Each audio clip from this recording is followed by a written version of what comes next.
O tema da inclusão de pessoas com deficiência está cada vez mais presente em toda a sociedade, inclusive nas igrejas. Mas quais são os principais direitos das pessoas com deficiência? E quais avanços e desafios ainda elas têm a percorrer? Quer ficar mais por dentro desse assunto hoje? Então, vem com a gente até o final.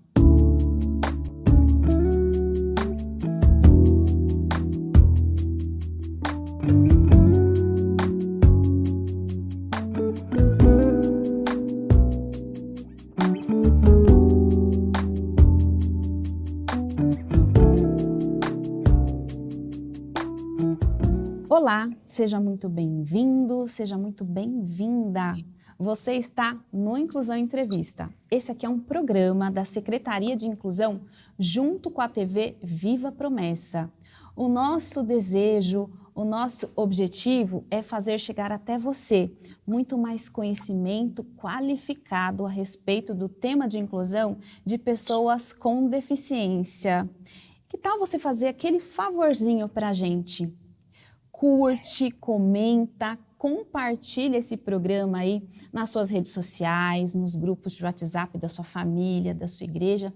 Ajuda a gente a espalhar essa mensagem de inclusão para todas as pessoas.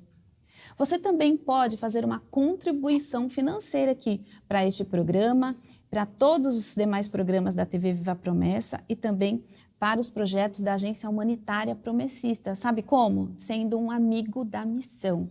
Acesse a página amigosdamissão.org, faça uma contribuição que não seja onerosa para você, mas que vai nos abençoar e eu tenho certeza que Deus vai te abençoar por causa disso também. E hoje nós estamos aqui honrados, muito alegres em receber uma convidada que vai nos ajudar a entender muito mais a respeito dos direitos das pessoas com deficiência. Nós estamos recebendo aqui na nossa telinha dos estúdios da TV Viva Promessa, a Natália Marques. Natália, seja muito bem-vinda. É uma alegria ter você aqui com a gente nessa manhã. Olá pessoal, oi Juliana, tudo bem? Eu que agradeço poder participar desse momento tão especial com vocês. Eu falei manhã, né, mas de repente você vai estar assistindo aí esse programa num outro horário, mas hoje a gente está gravando aqui pela manhã, uma manhã bem gostosa aqui na cidade de Cosmópolis e vamos aproveitar esse clima, né, esse clima gostoso, doutora Natália, para a gente bater aquele papo então sobre os direitos das pessoas com deficiência. Então, para você se familiarizar um pouquinho com a doutora Natália, talvez você não a conheça, eu vou fazer uma apresentação rápida da Natália, né? A Natália, ela é esposa do Eutico, mãe do João e da Esther, congrega na Promessa em Edu Chaves, ela é advogada e ela também é educadora nas redes sociais. Ela fala sobre direito, maternidade e também sobre a palavra de Deus. Tá certo, Natália? Tá certo. Então, para a gente começar, né, você que é advogada, como eu falei, você é educadora, né, nas redes sociais, muitas pessoas já te escutam e conhece muito, tem muita proximidade com pessoas com deficiência também. Então, fala para a gente, né? Na sua opinião, o que a família e a sociedade, inclusive a igreja, precisa saber sobre os temas de direito, né, das pessoas com deficiência? Então, em primeiro lugar, nós precisamos saber onde estão os direitos das pessoas com deficiência, certo? Os direitos, eles podem ser encontrados em várias legislações. Então, eu separei as três principais. A primeira é a Convenção Internacional sobre o Direito das Pessoas com Deficiência. A segunda é a Constituição Federal, que é a lei maior do nosso país. E a terceira é o Estatuto da Pessoa com Deficiência, que também é chamada de Lei Brasileira de Inclusão. É a lei número 13.146 de 2015. Essas leis, se você quiser ler, é só procurar no Google. Você coloca lá, Estatuto da Pessoa com Deficiência e vai aparecer a lei inteira, tá? E eu separei alguns direitos, que eu acho que são os direitos assim, que a gente pode ver no nosso dia a dia. para a gente aprender como a gente garantir a efetivação de alguns desses direitos. Eu não vou falar todos, que são muitos direitos, mas eu vou falar o que eu achei mais importante. Então, o primeiro direito é o direito à igualdade. A igualdade é a base de todos os direitos das pessoas com deficiência. Por quê? Toda pessoa com deficiência, ela tem direito à igualdade de oportunidades da mesma forma que as outras pessoas têm. Para quê? Para que elas possam ter garantida aí a sua inclusão na vida em sociedade. Nós vemos que as pessoas com deficiência, elas têm limitações. E essas limitações acabam impedindo essas pessoas de exercer a sua vida em sociedade de maneira plena. Então, os direitos para a pessoa com deficiência, eles vêm de uma forma a garantir um tratamento diferenciado para essas pessoas, para que elas possam aí ser incluídas e exercer a sua vida em sociedade de maneira plena.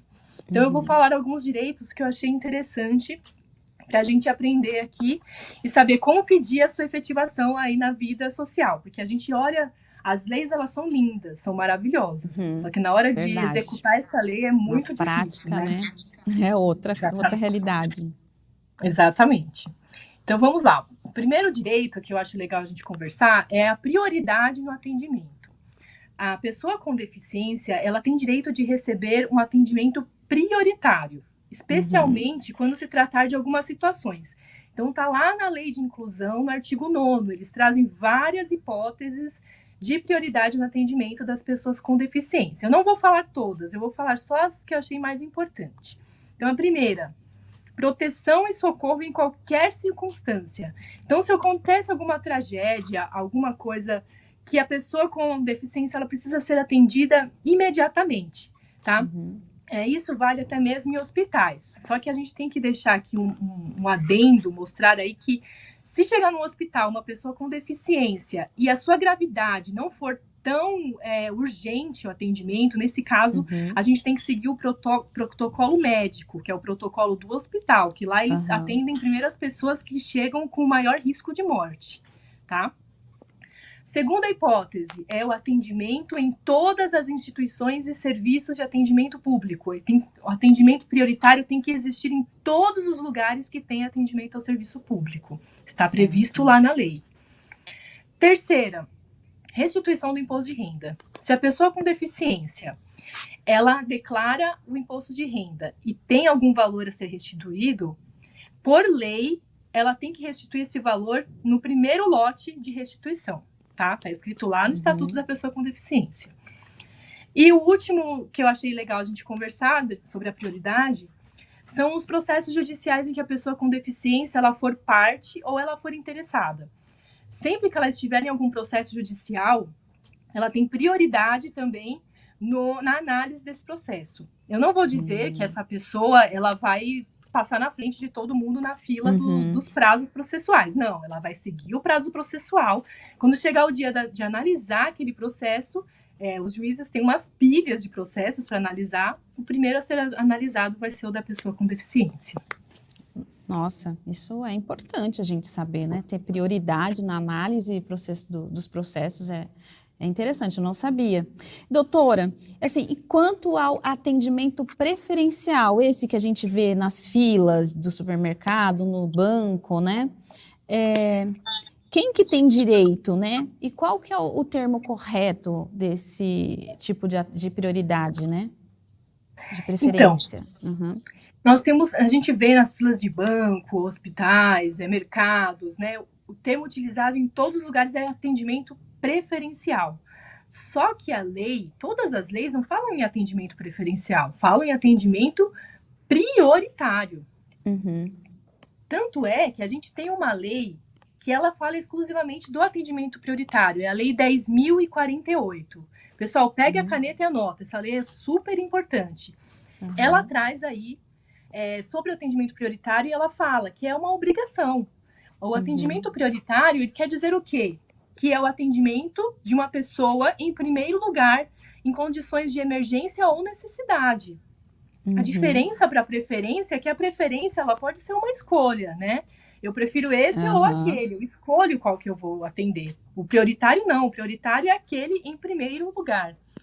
E nós temos aí no artigo 1º da Lei 10.048, ela estabelece quais são os grupos de pessoas que têm esse atendimento prioritário. Tá? Então, ela traz lá pessoas com deficiência, idosos com idade igual ou superior a 60 anos.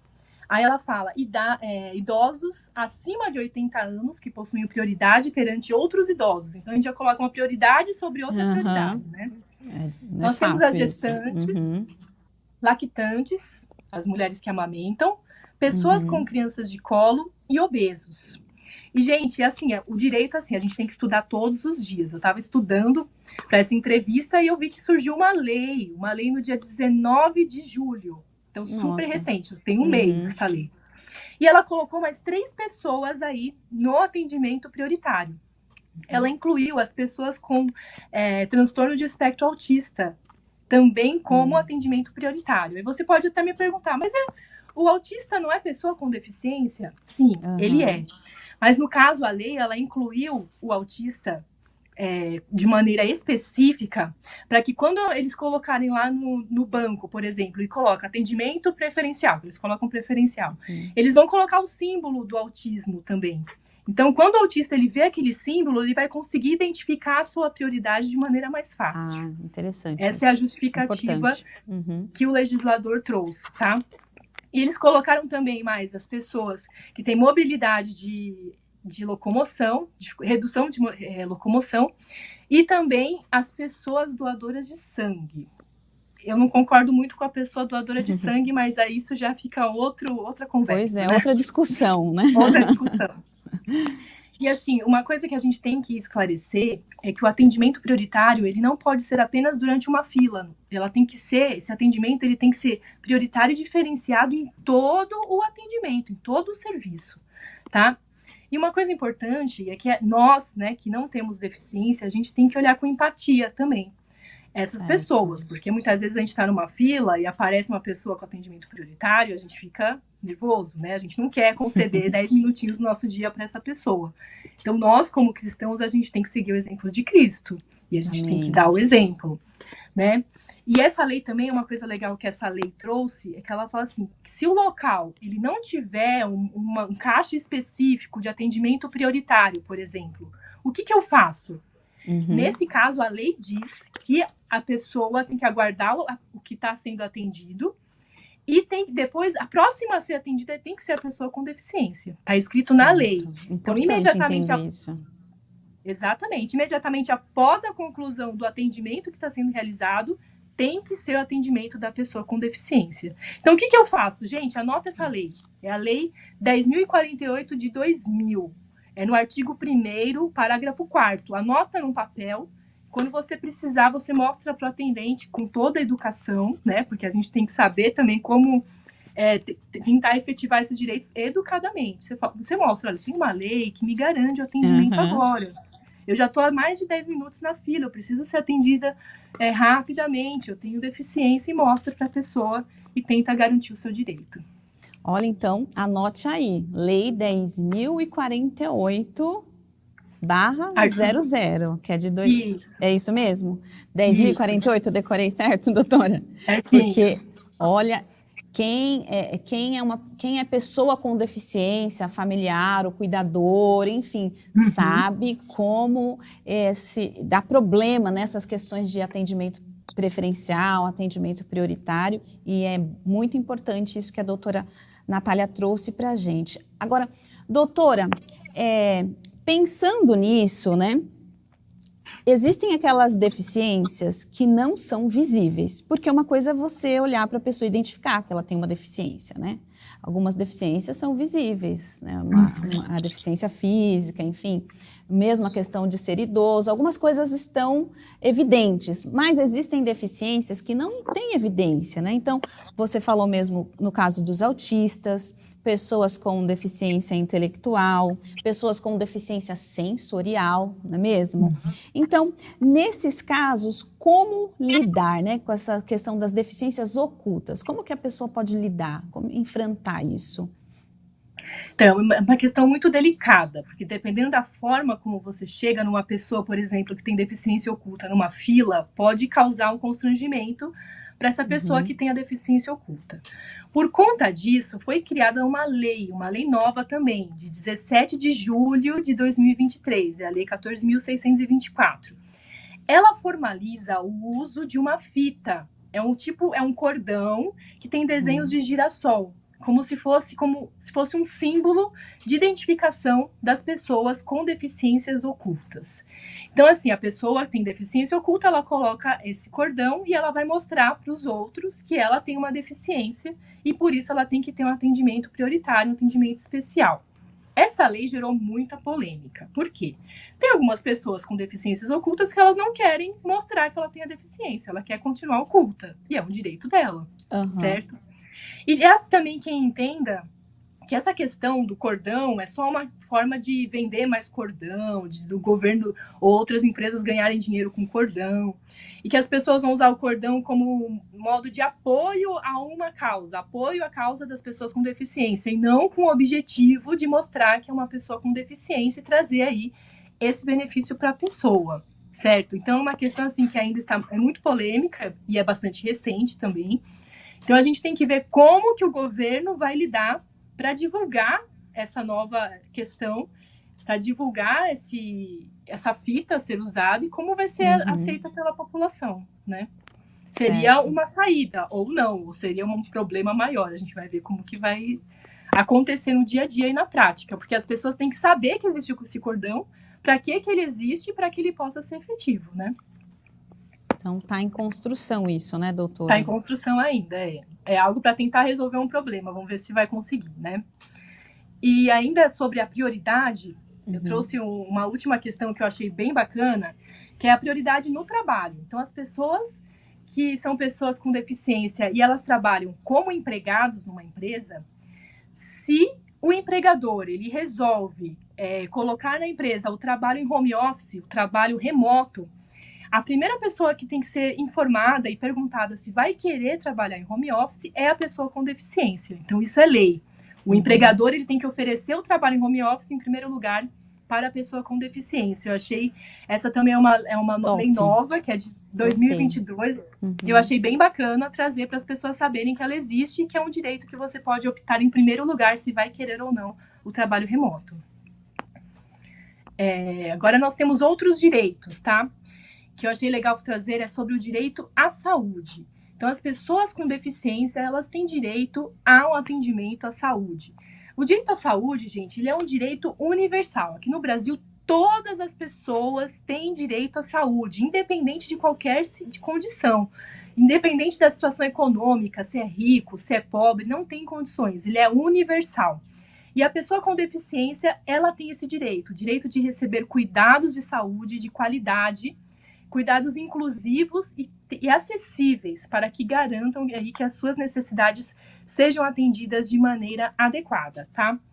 Eu trouxe uma questão também que é nova e que as pessoas não sabem e precisam saber, gente. A gente tem que saber os nossos direitos para a gente saber colocar na prática, tá? A pessoa com deficiência, ela tem direito a um acompanhante em tempo integral durante uma internação hospitalar. Então, se a pessoa está internada, seja no hospital público, seja no hospital privado, ela tem direito ao acompanhante em tempo integral, até mesmo se ela estiver na UTI. É um direito da pessoa com deficiência. Então, não deixe que esse direito seja tirado de você. Dos hospitais falam, não, é só visita. Saber disso.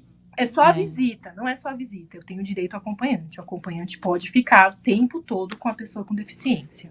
Bem, doutora, e quanto aos planos de saúde, os planos particulares, eles podem recusar a inclusão das pessoas com deficiência? Olha, gente, como meu filho diz, meu filho agora tá com essa frase, toda vez ele responde assim quando eu pergunto para ele. Não, de jeito nenhum. Os planos de saúde, eles não podem discriminar as pessoas com deficiência, tá? Eles não podem usar a deficiência como uma forma discriminatória. Não pode recusar a inclusão da pessoa com deficiência no plano. Outra coisa também que eles não podem fazer é cancelar o plano sem justificativa da pessoa com deficiência. Se isso acontecer, cabe ação judicial, tá? Inclusive, falando sobre planos de saúde, nós tivemos uma decisão muito importante, eu até publiquei nas redes sociais, de um plano de saúde, eles têm que conceder o tratamento multidisciplinar para os autistas. O que acontecia? Tinha uma lista, né, do que o convênio, o plano de saúde, ele podia atender. Era uma lista fechada.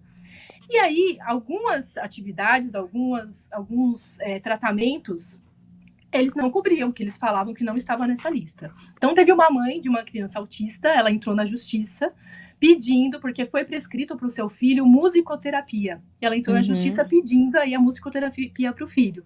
E ela foi tentando, conseguiu em primeira instância, aí entraram com recurso e ela chegou no STF. E lá eles falaram que tem que conceder, o plano de saúde tem que conceder o tratamento, não somente da musicoterapia, mas de qualquer outra atividade, qualquer outro tratamento que o autista precisa. Então, eu achei legal trazer para vocês essa informação, porque você vê uma mãe, ela foi atrás dos direitos do seu filho, e por causa disso, outras crianças também puderam ter esse benefício, né? E eu conversando sobre esse assunto, né, nas redes sociais, teve até uma irmã nossa lá de Salvador, Bahia, que ela é musicoterapeuta, ela falou, Natália, essa decisão é muito importante, porque os autistas, eles têm um desenvolvimento tão bom depois que eles fazem a musicoterapia, que foi uma vitória para eles. Então, gente, não deixe de lutar por seus direitos, né? A gente tem que estar ligado e buscar sempre efetivar os nossos direitos. É interessante isso que você falou, porque uma mãe lutou por um direito e aí acabou conquistando para todas as mães. Então é muito importante nós realmente irmos à luta, né, pelos nossos direitos. De repente, aquilo que a gente conquista para nós, para o nosso filho, para o nosso familiar, enfim, para a pessoa querida que a gente está tentando cuidar, a gente vai estar beneficiando também outras pessoas. Doutora, e quanto ao direito à educação, doutora? Sim, a educação, ela é um direito também concedido para todas as pessoas, e as pessoas com deficiência, elas têm esse direito assegurado por lei, certo? Educação pública e gratuita, preferencialmente na rede regular de ensino. E se for o caso, atendimento educacional especializado também, incluindo a oferta de tradutores e intérpretes de Libras, bem como de guias e intérpretes, se a pessoa, né, for cega. Certo. E assim, as escolas, elas têm que receber as crianças e os adolescentes, independentemente de qualquer condição, certo? Apenas assim, se não tiver vaga disponível, eles podem falar, não tem vaga. Só que essa é a desculpa que eles sempre arrumam, né? Chega uma pessoa com deficiência para não matricular. Então, assim, se não houver vaga, gente, não fica por isso. Vai atrás, vai na Secretaria Municipal de Educação, vai atrás buscar os seus direitos, tá? Porque se não tiver vaga, eles têm que colocar a vaga na rede privada. Certo. Tem que arrumar a vaga, né? Não pode ficar. E quanto ao profissional de apoio, é obrigatório? Esse é um direito obrigatório? Então, o profissional de apoio, algumas deficiências necessitam desse profissional para que a criança possa acompanhar a escola, né? Participar das atividades da escola. Esse profissional de apoio, ele tem que ser concedido desde que haja aí uma comprovação médica. Então, é o médico que vai fazer o relatório falando que essa criança precisa de um profissional de apoio. E nesse caso, não adianta a mãe chegar na consulta e falar, doutor, faz o relatório, por favor, que eu estou precisando do profissional de apoio. Não, é o médico que acompanha a criança e ele vai analisar se essa criança precisa ou não desse profissional de apoio. Se ele achar que precisa, ele vai fazer o relatório médico e a solicitação, e aí a mãe encaminha para a escola, e a escola tem que conceder esse profissional sem custo algum. Não pode cobrar a mais, se for uma escola particular, por causa do profissional de apoio, e se for uma escola pública, tem que conceder e ponto final. Eu até vi uma vez aqui mesmo no programa Inclusão Entrevista, uma mãe que ela foi profissional de apoio do seu filho. Então, a gente vê que existem essas possibilidades, né? E são colocadas em prática. Doutora, e uma pergunta, né? Refletindo nisso que você está falando do direito da educação e na questão que a gente já colocou aqui, que é essas desculpas sutis, às vezes, para que esse direito seja negado, seja negligenciado, né? Muitas vezes isso acontece. Como que a família, né, encontra canais, né?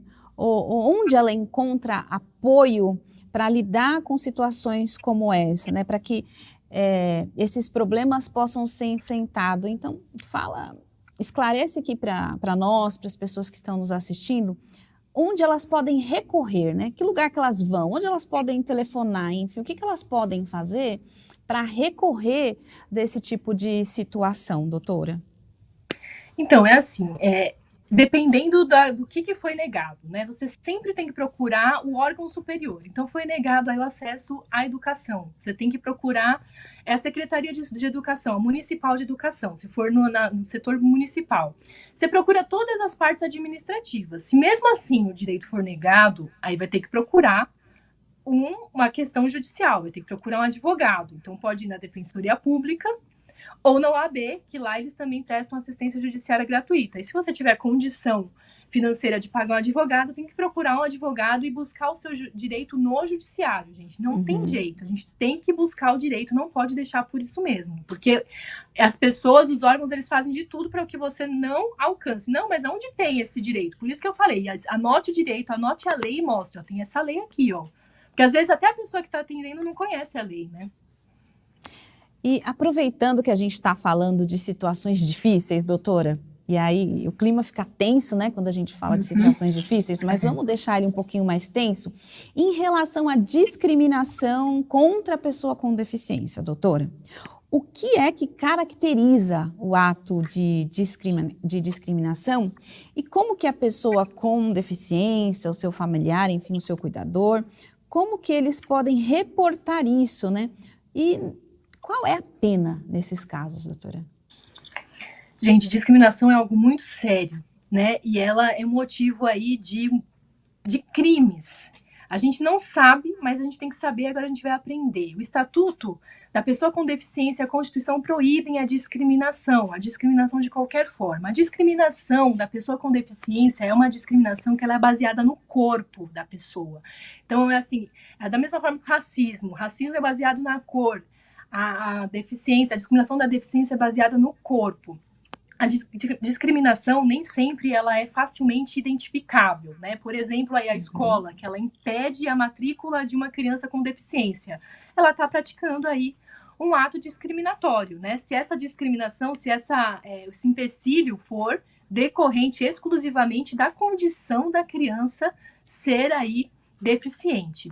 O artigo 98 do Estatuto da Pessoa com Deficiência, ele traz aí a descrição de um crime, né? Constitui crime punível com reclusão de 2 a 5 anos e multa. Então, é crime de prisão, gente. Então, a gente vê a gravidade dessa conduta, né? Qual que é a conduta? Recusar, cobrar valores adicionais, suspender, procrastinar, cancelar ou fazer cessar a inscrição de aluno em estabelecimento de ensino de qualquer curso ou grau. Pode ser público ou privado, em razão da sua deficiência.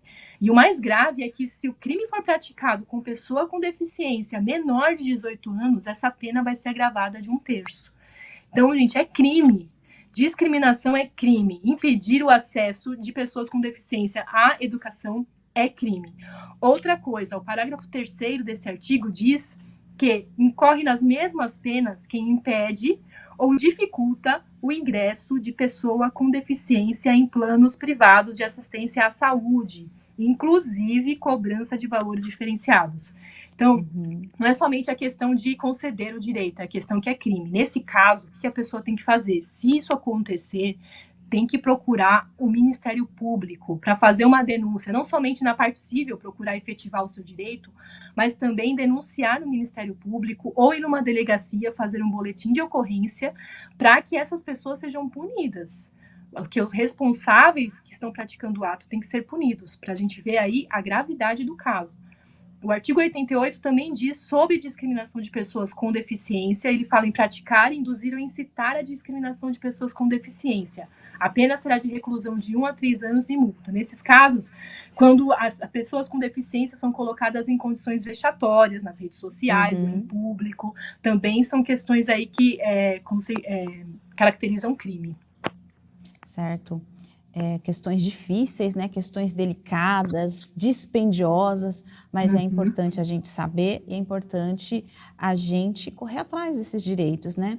E sobre o culto religioso, e aí pensando na fé cristã, nas igrejas mesmo, você como uma mulher cristã, e aí é uma perspectiva mais sua, mais pessoal, você acredita que as pessoas com deficiência, elas têm conseguido viver a fé cristã nos nossos dias, doutora Natália? Olha, Juliana, lá na nossa igreja, em Parque do Chaves, a gente tem vivenciado muito isso. Nós temos um Ministério de Inclusão que ele é atuante, ele promove cursos de Libras para os irmãos, ele promove palestras de inclusão para a igreja. Nós temos também um número considerável de surdos que participam do culto, de domingo, de sábado, eles estão sempre ali congregando, e eles participam através das Libras, né, do intérprete. Nós temos inclusive um pastor, que ele é surdo, ele prega a palavra de Deus, ele ora, ele ministra a bênção apostólica. Então, assim, a gente vê, a gente convive com isso, né? Nós temos também no nosso coral, nós temos uma coralista, que ela é surda, e ela participa do louvor através do intérprete, é uma bênção.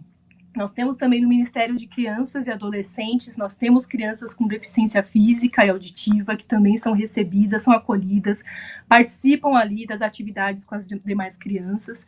Então, nós temos tentado praticar os ensinamentos de Jesus, para que as pessoas com deficiência, elas se sintam acolhidas em nosso meio, porque afinal Jesus ele veio para elas também, né? E nós precisamos fazer com que essas pessoas se sintam úteis no corpo de Cristo e amadas por Jesus e por nós, né? Maravilhoso isso, realmente a nossa igreja Adventista da Promessa lá em Edu Chaves, né, é um exemplo, sim, um abraço aí para todos os nossos irmãos aí da Promessa em Parque e Edu Chaves, é muito maravilhoso acompanhar o testemunho da igreja de vocês, né?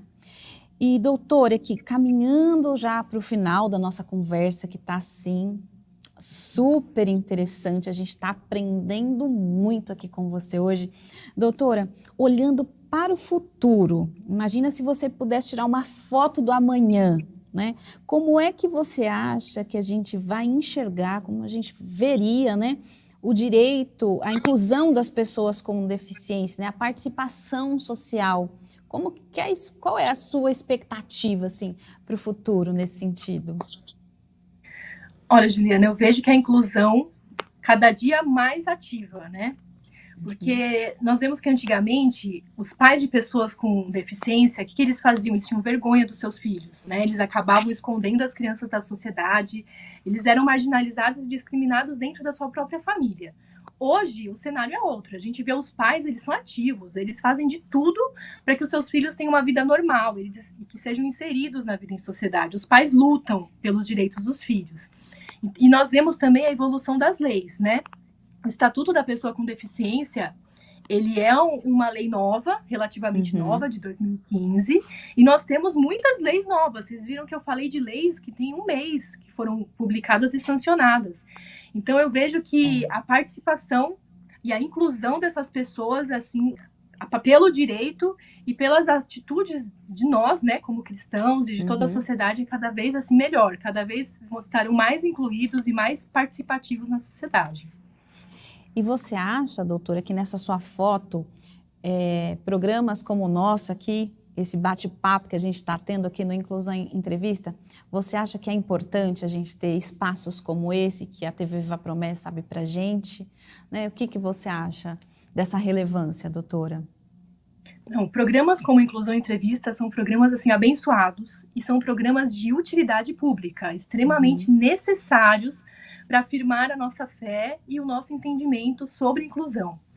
Quantos testemunhos, né, nós temos visto nesse programa, quantos aprendizados nós temos alcançado ao acompanhar esse programa. Eu tenho certeza que isso alegra muito o coração de Deus.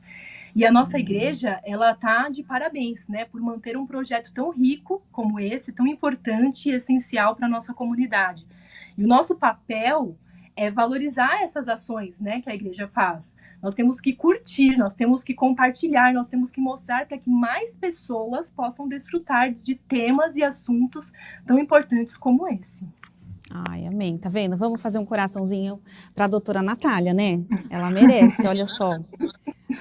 Você precisa compreender. A gente quer convidar você a entender a importância desse quadro aqui que a gente desenvolve e pedir para você compartilhar mesmo, porque essa mensagem movimenta a sociedade em prol de um futuro melhor, né, para as pessoas com deficiência.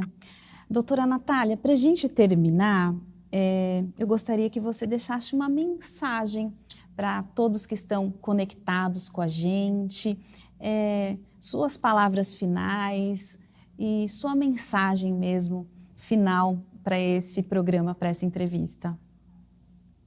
Gente, assim, a minha mensagem é que a gente busque conhecer os nossos direitos. A gente não pode deixar que ninguém tire um direito que a gente tem porque a gente não tem conhecimento. Então, busque conhecer e busque colocar em prática esses direitos, que a gente vê que no papel tudo é lindo, né? A lei é linda, mas a gente tem que buscar. Se a gente não conhecer a lei, a gente não vai conseguir colocar esse direito em prática. E que a gente possa estar sempre pronto a aprender e ajudar o próximo, né? A gente tem que olhar o próximo com o olhar de Jesus. Nas situações do nosso dia a dia, a gente tem que olhar e pensar como Jesus agiria em meu lugar. O que Jesus faria em meu lugar? Para que assim a gente possa seguir o exemplo de Jesus e fazer a diferença na vida das pessoas que passam por nós. E eu agradeço imensamente a oportunidade de participar desse momento tão valoroso, tão especial com vocês, e eu sempre estarei aqui à disposição, podem contar comigo sempre. Ah, doutora, a gente que agradece, não é verdade? Muito obrigada, doutora Natália. Obrigado por esse tempinho aí que você conseguiu separar para a gente. Obrigado aí ao maridão Eutico que está com as crianças aí. Que Deus possa abençoar a família de vocês, que Deus possa abençoar a sua vocação, doutora. Obrigada pelos seus esclarecimentos, pelo seu testemunho aqui, né? Que tem impactado também nas redes sociais. Que Deus continue te abençoando e abençoando a sua família, viu? Amém, e a você, obrigada. e a você que ficou com a gente até aqui, o meu muito obrigado. Eu espero que esse conteúdo tenha abençoado a sua vida. E se abençoou, se te ajudou a entender alguma coisa, se te esclareceu, não esquece de compartilhar, tá bom? Um grande abraço para você e até o próximo Inclusão Entrevista, se ele quiser.